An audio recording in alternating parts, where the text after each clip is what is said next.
puji bagi Allah Subhanahu wa Ta'ala yang telah menurunkan Al-Quran sebagai cahaya dan petunjuk hidup bagi umat manusia. Salawat dan salam semoga tercurahkan kepada Nabi Muhammad SAW, keluarga beliau, para sahabat dan seluruh umat Islam hingga akhir zaman. Saudaraku yang dirahmati Allah, Al-Quran adalah warisan terbesar dari Rasulullah SAW. Ia adalah petunjuk yang tak akan lekang oleh zaman. Allah berfirman dalam surat Al-Baqarah ayat 2. Kitab Al-Quran ini tidak ada keraguan di dalamnya, adalah petunjuk bagi orang-orang yang bertakwa. Al-Quran adalah cahaya kehidupan. Ia menunjuki jalan paling lurus seperti disebut dalam surat Al-Isra ayat 9. Sungguh Al-Quran ini memberi petunjuk ke jalan yang paling lurus. Namun, jika manusia berpaling darinya, Allah Subhanahu wa Ta'ala memperingatkan, barang siapa berpaling dari peringatanku, maka bagiannya kehidupan yang sempit. Surat Taha ayat 124. Lihatlah kondisi hari ini.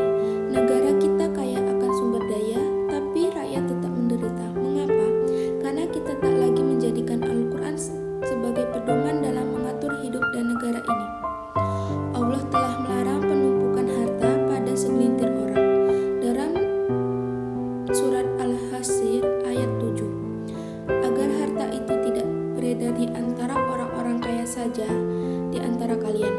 Sayangnya, tambang, migas, hutan semua dikendalikan oleh segelintir oligarki. Padahal menurut Islam, itu semua adalah milik umum dan harus dikelola negara untuk kesejahteraan masyarakat. Sebaliknya, Al-Quran menjanjikan keberkahan jika diamalkan secara kafah. Allah berfirman, telah datang kepada kalian cahaya dari Allah dan kitab yang menerangkan. Surat Al-Ma'idah ayat 15. Rasulullah SAW juga bersabda, bacalah Al-Quran karena ia akan datang memberi syafaat bagi sahabatnya di hari kiamat. Hadis riwayat Ahmad. Siapakah sahabat Al-Quran itu? Mereka yang akrab dengannya, membacanya, memahaminya, dan berpegang teguh pada perintah dan larangannya.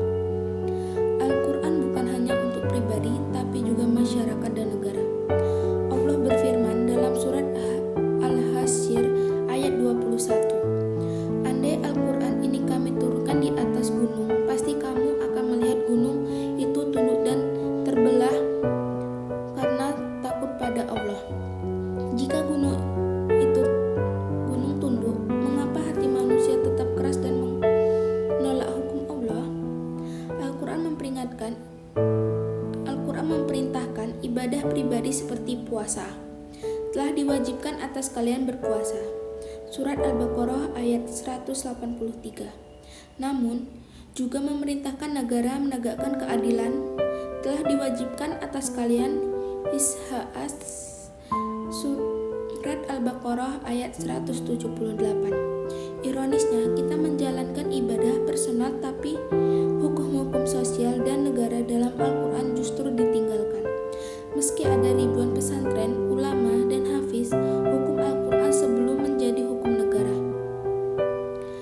Yang diadopsi justru sistem kapitalisme sekuler warisan barat. Bahkan sebagian umat Islam menolak syariah dan menuduh para pejuangnya sebagai radikal. Padahal Allah berfirman,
Sebelum saya mengakhiri ceramah ini, saya ingin mengucapkan mohon maaf yang sebesar-besarnya atas segala kesalahan dan kekurangan selama saya menyampaikan materi.